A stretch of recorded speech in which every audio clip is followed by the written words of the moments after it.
V Območno-obrtni zbornici Slovenije v Kranju je potekala zaključna konferenca čezmejnega projekta in vodilni partner v projektu Connect Plus je bila Območno-obrtna zbornica Slovenije v Kranju. In kakšen je bil ta projekt? Projekt Connect SME Plus povezuje podjetja iz avstrijske in slovenske strani meje in sicer ves ta obmejni pas od Primorske, Štajerske, Koroške, Prekmurja, Gorenjske, pa na avstrijskem Koroškem in na avstrijskem Štajerskem. So prav tako bila podjetja vključena v ta projekt.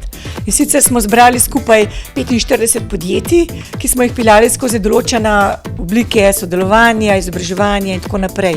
S tem, da je bilo skupno v projekt vključenih na raznih aktivnostih pa preko 300 podjetij. Od leta 2018 do 2020 je potekal projekt Connect Plus. Kako je pravzaprav potekal in s kom ste vse sodelovali? Kdo so bili partnerji v projektu? Connect Plus projekt je bil nadaljevanje prejšnjega projekta, ki je bil že pred 5 let. Sedaj pa smo to zadevo nadgradili na tak način, da smo vključili 45 podjetij iz Slovenije in Avstrije, jih naučili internacionalizacije, šli smo skozi 8 modulov izobraževanja, samo vsebino je pripravila Univerza Joanneum iz Gradca, ki ima veliko izkušenj s tem podjetniškim usposabljanjem, predvsem v smislu internacionalizacije. Potem smo pa skozi te projekte na koncu so podjetja pripravila tudi akcijski izvozni načrt. Tako da so vsi to naredili in imajo dejansko svoje vodilo, kako preko meje poslovati s svojim podjetjem. V projekt pa je bilo vključenih še mnogo drugih aktivnosti. Imeli smo množico raznih srečanj, poslovnih zajtrkov na temo izvoza. Povabili smo ogromno uspešnih izvoznih podjetij, iz katerih so se tisti, ki so se vključili v projekt, lahko marsikaj naučili iz njihovih izkušenj. Potem smo imeli celo vrsto delegacij, poslovnih srečanj s tujimi partnerji, izvoznih srečanj. Skratka, bili smo v Beogradu, kjer smo se srečali s Srbi, bili smo v Celju, kjer smo se srečali s podjetniki iz Hrvaške, potem smo bili v Črni Gori, smo s črnogorskimi podjetji navezali kontakte. Planira se še München v začetku marca, tako da je cela vrsta nekih aktivnosti povezanih v ta projekt. Kot zaključek tega je pa predviden stalni helpdesk, to je v bistvu točka, na kateri bodo podjetja tudi v bodoče lahko dobila vse potrebne informacije za poslovanje na tujih trgih. Si vztrajen, mislim, da ni stvari tako, kot pravijo, karkoli si človek zamisli, je možno narediti. In pa izobraževanje, stalno biti v toku z novimi stvarmi, odprt mreženje, poslušati, slediti, spraševati, skombinirati potem to za sebe, pa edino vztrajnost smo to. In to je že v bistvu drugi projekt, v katerem nastopate kot partner. Za kakšen projekt pravzaprav gre? Pravilno, to sta oba projekta, ki povezujeta podjetja na obeh straneh meje, se pravi iz Slovenije in Avstrije. Ta zadnji projekt sedaj, ki ga zaključujemo, pravzaprav pomaga podjetjem iz Slovenije, ki želijo priti v Avstrijo, da se lažje internacionalizirajo, da vidijo, kako je treba poslovati v Avstriji, kakšni so pravni, davčni in drugi predpisi. Podjetjem iz Avstrije pa pomaga, da lahko tudi delujejo v Sloveniji. Tukaj je sodelovalo 50 podjetij in mislim, da je projekt izredno dobro uspel. Kot danes slišimo, bi nekatera podjetja želela, da bi se projekt kar nadaljeval. Namen takih projektov je, da ustvarimo boljši gospodarsko, kulturno vzdušje v tem prostoru, tako da bojo podjetniki korežno odhajali preko meje, ker smo vsi majhni. Koroška je zelo majhna, z 550 tisoč prebivalci, Slovenija 2 milijona, je sicer 4-krat večja, ampak kljub temu še majhna. In vsa podjetja morajo iti preko meje, ni več druge poti, ker so domača tržišča premajhna. In če greš nepripravljen, nešolan, neinformiran, je nevarnost, da narediš napake, da te stane veliko denarja in da zgubiš tudi voljo, da bi nadaljeval, kako bi rekel, iskanje partnerjev v sosednji državi. In zato so ti projekti pomembni, da se vsi te napake skušajo predhodno, kako bi rekel, izničiti in da se potem ljudje korežno in samozavestno spustijo na tuje trge. Za skupno sodelovanje v korist posameznega podjetja. Ne? Tu gre za posamezno podjetje, ki se mora znajti v nekem večjem trgu, ker ta podjetja so ponavadi majhna, nimajo 10 služb pravnih in davčnih, ampak v bistvu dela to direktor sam ponavadi ali pa direktorica. In zato gre, da so ta podjetja usposobljena, da ne bi delala preveč napak in da bi bila uspešna. Sliko predstavlja zelo širok pojem. Mene osebno je zelo motil, ko sem preden sem bil svoje podjetje, sem delal pri drugih obrtnikih, vedno se je šlo na metre, na kilometre, čim hitrejši narediti, gremo, čao. Sem jaz dostakrat kakšnega šefa rekel, tole pa ni dobro, na njen v redu in se na bo noben videl, gremo na drug objekt. To je mene osebno zelo motilo. No, pravzaprav vsi podjetniki, gospodarstveniki, obrtniki se zavedamo, da preko mejno sodelovanje z Avstrijo, kar zahteva en kup administracije, se pravi pravil obnašanja v Avstriji, in zato na prvem mestu je treba biti res pozoren, da tukaj ne naredimo več slabega kot dobrega za podjetje oziroma samega sebe. To se pravi, tukaj noter želim povedati to, da je treba spoštovati njihove zakone, pričakoval bi tudi to, da bi bila ta vzajemnost prisotna med Slovenijo in Avstrijo. Druga zadeva pa je, da kar sem pa izpostavil, je pa, ko mi upravljamo dejavnost recimo cel teden, da ne bi bilo potrebno pisati vsako jutro, se pravi teh ZKO obrazcev, ampak da bi lahko en obrazec veljal za recimo cel teden. To se pravi, to bi bila že čisto enostavna poenostavitev. Je pa še druga stvar, ki pa rekel za podporne službe, tako kot vidimo v Sloveniji je obrtno-podjetniška zbornica, potem je gospodarska zbornica, ki nam pomagajo, bom rekel, pri sestavi vseh potrebnih dokumentov in papirjev, da bi mogoče na avstrijskem Koroškem oziroma v celi Avstriji bi bil en skupen portal, ena skupna spot točka, ali kakorkoli bi to po slovensko rekel, kjer bi dajali našo potrebo, recimo po zaposlovanju ali pa po rešitvi nekega problema o tehnični standardizaciji, da bi na tistem področju dobil in ki bi veljala po celi Avstriji. No. Tako bom rekel, da je znanje v tej regiji, poznavanje angleškega jezika žal premalo. Ta angleščina zelo dobro pride v poštev pri dogovarjanju poslov, pri navezovanju stikov, ampak ko pa enkrat pridemo delati v samo, bom rekel, v proizvodne, v organizacije, takrat je pa treba poznati lokalni jezik, zaradi tega, ker ljudje, ki so zaposleni v teh avstrijskih podjetjih, tudi niso vešči vsi angleškega jezika. Pa če rečemo, pa je varnost pri delu, pa so različne table na zidu in to je treba znati prebrati, da potem pač se znamo obnašati. In včasih si želim, da bi kar rekla, halo, dajte malo bolj aktivno. Tudi relativno malo podjetij se iz Slovenije ustanavlja v Avstriji. Avstrija po drugi strani je največja investitorka v Sloveniji. 1700 podjetij odprtih v avstrijski lasti v Sloveniji. V Avstriji, koliko je bilo podatek nekaj, zelo mala številka, koliko podjetij se ustanovi v Avstriji. So pa res določene prepreke, so malo bolj zapletene, ampak in študentskega dela v Avstriji ni. To je eno izmed prvih vprašanj. Organizirali ste tudi okroglo mizo, na katero ste povabili zanimive ljudi, med drugim tudi Franca Vesela iz kabineta predsednika vlade Marjana Šarca. Ja, ta okrogla miza je bila res zanimiva, tudi se je malo zavlekla. Gospod Vesel je pač prvi predstavnik malega gospodarstva v okviru ministrstva in smo veseli, ker je v bistvu izhaja iz naših vrst, iz obrtniških. Bili so pa tudi ostali sogovorniki zelo zanimivi, kajti vsak je nekaj posebnega.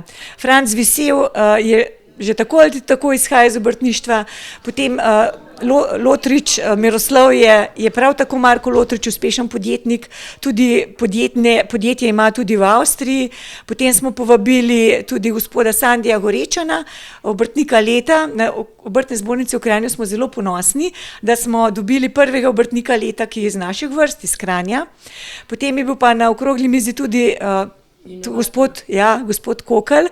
Gospod Kokelj ima pa inovacijo, za katero je dobil prvo nagrado izmed 240 prijavljenih inovacij v Lodžu na Poljskem za najboljšo najboljši izdelek z področja medicine in je tudi res nekaj posebnega, ima tudi mednarodne izkušnje, odprl podjetje v Ameriki, potem v Avstriji, zdaj še v Sloveniji. Skratka, vsi so zelo rekla široki. Tudi pred tem, ko smo imeli gospoda Vizerja, podpredsednika Slovenske gospodarske zveze iz Celovca, je tudi priznan podjetnik, ki deluje na mednarodnih trgih, tudi njegovo gledanje malo širše, ne gleda ozko, sam tisti ozek razvoj podjetništva, ampak zelo široko, kaj vse bi tudi kot družba morali narediti, zato da bi bili bolj uspešni, bolj prodorni.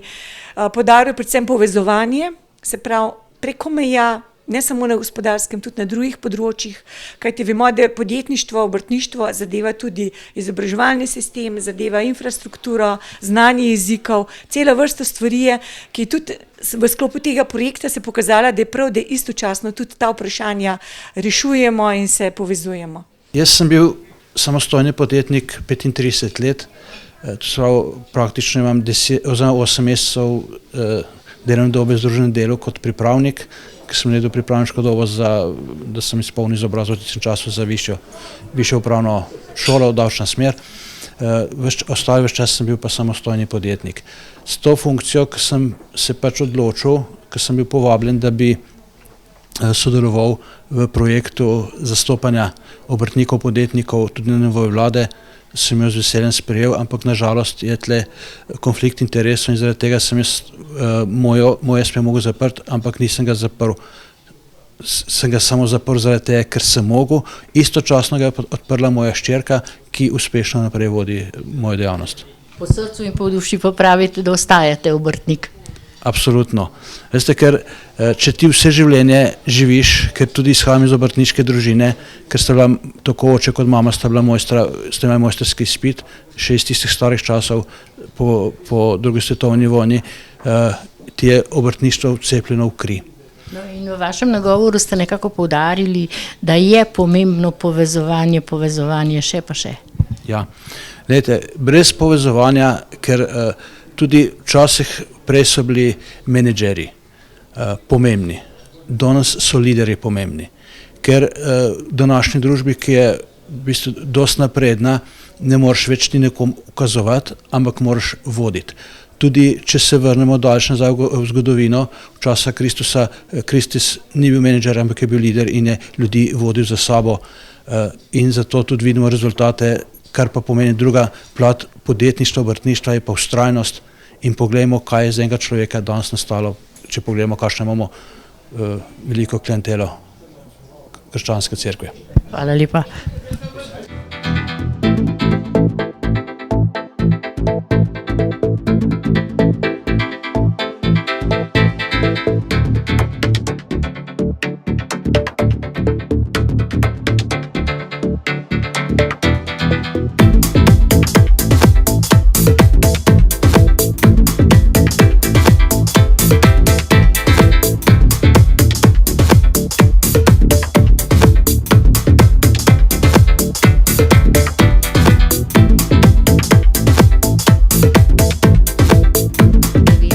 Kaj je pravzaprav ključ do uspeha?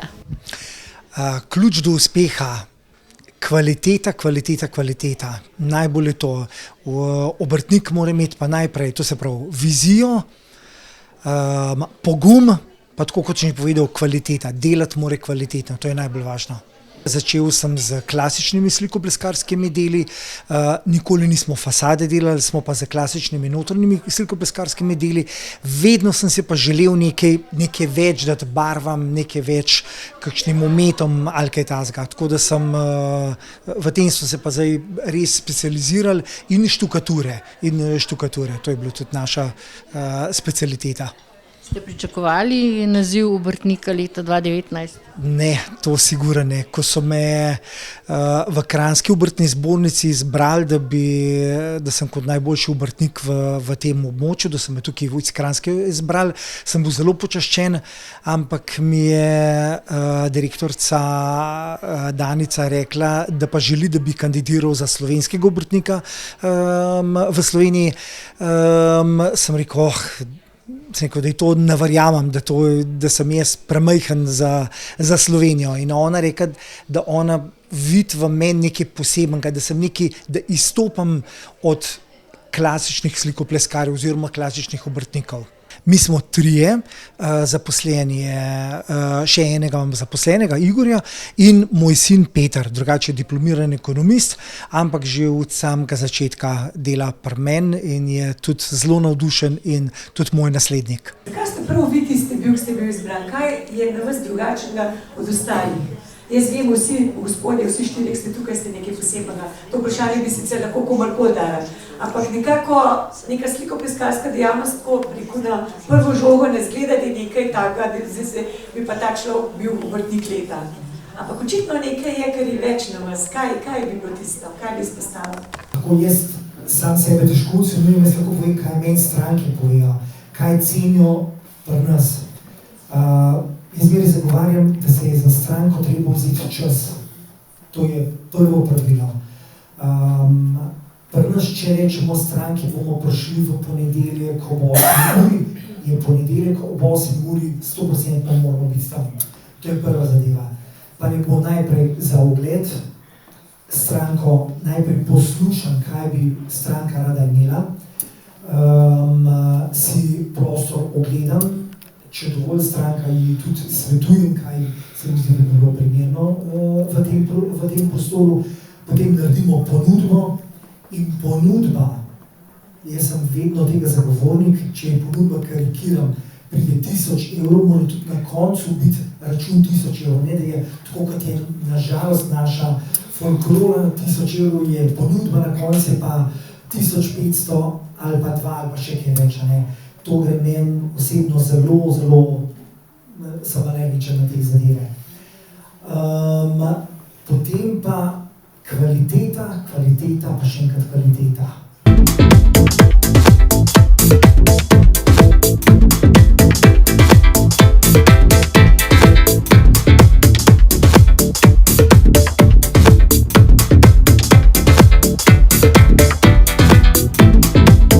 Naše podjetje je HHPerberix in sicer imamo podjetje na Dunaju, ravno tako v poslovni coni Šenčur in pa hčerinsko podjetje v Ameriki, v New Yorku, na Long Islandu in pa v Avstraliji, v Adelaidu. Vi ste razvili posebno medicinsko komoro, za katero ste bili tudi nagrajeni. Tako je, res je. Razvili smo visokotlačno, prenosno, hiperbarično komoro, kar pomeni, da dosega 2 atmosfere in ima vse medicinske certifikate. Torej v Evropski uniji imamo ISO 13485 2016 in pa po medicinski direktivi 9342 EC, kar pomeni, da je edinstven izdelek na svetu, ki dosega tako močen tlak, je prenosna in je ustrezno certificirana tudi za zdravljenje in medicino. Lahko par besed poveste, kako ta komora deluje? Omenili ste tudi, da pomaga avtističnim otrokom. Res je, naša naprava je dobila medicinsko priznano indikacijo avtizem kot eno izmed indikacij, za katero se lahko uporablja, in lahko s ponosom rečem, da v državi Poljska v Evropski uniji je kar nekaj klinik, uradnih inštitucij, ki zdravijo avtistične otroke z našo napravo. Kako sam tretma poteka? V bistvu gre za napravo, v katero zlezete noter, se pravi na vrhu se odpre, greste v njo noter, se uležete na mehko ležišče, potem si date masko na obraz, dihate čisti kisik, ki se generira iz zraka in potem ustvarimo pritisk oziroma tlak okrog vas. Pri 2 atmosferih tlaka se potem ta kisik raztaplja v plazmi in ta plazma oksigenira vaše telo. No, za avtistične otroke je poseben protokol, kajti ti otroci grejo noter v spremstvu, se pravi noter v napravo gre recimo oče, mama in otrok, in pa istočasno niso predvideni visoki tlaki takrat, kajti otroci za to indikacijo se zdravijo na tlaku 1,6 atmosfere, ker je tako, kot recimo, da si ljudje lažje predstavljamo, kot 6 metrov pod vodo. Po enem letu čakanja sem dobil obrtno dovoljenje na svoje ime, čeprav ne govorim nemško, samo vztrajati treba. In sem v bistvu po mojem v Avstriji edini nemško ne govoreči direktor podjetja, ki lahko vodi svoje podjetje. Pri avtističnem otroku ste uspeli doseči to, da se je otrok vključil ponovno v šolo? Ja, res je, takih primerov imamo kar nekaj na svetu, ampak recimo eden od takih lepih primerov je bil, ko smo dobili posnetek iz Avstralije, kjer se je videl otroka recimo prej, otroka potem in pa tudi pričevanje mame torej staršev, kako se je otrok vključil nazaj v socializacijo, v sistem, kako je začel zopet ponovno hoditi v osnovno šolo, kako se je začel normalno igrati in razvijati z ostalimi otroci. Tako da to so stvari, ki te držijo v tem, ki ti dajo, bom rekel, energijo, ki vidiš, da si na pravi poti. No in takih autističnih primerov imamo tudi kar nekaj iz Poljske, ko recimo pošljajo recimo sliko, kako je otrok risal prej, kako riše zdaj, kako recimo opazuje dogajanje okrog sebe sedaj. Tako da moram reči, da imamo veliko pozitivnih rezultatov in zaradi tega so tudi naše uradne medicinske študije dokazale, da v bistvu se lahko pomaga pri avtističnih otrocih, čeprav stroka včasih pravi, da tle ne gre za bolezen, ampak da gre v bistvu samo za drugačno procesiranje možganov. Pa bom rekel, kakorkoli že, ali gre skozi stroko tako ali drugače, gre za neko pomoč otrokom, ki pa bom rekel, so potrebni tega in jim pomaga se vrniti v normalno življenje.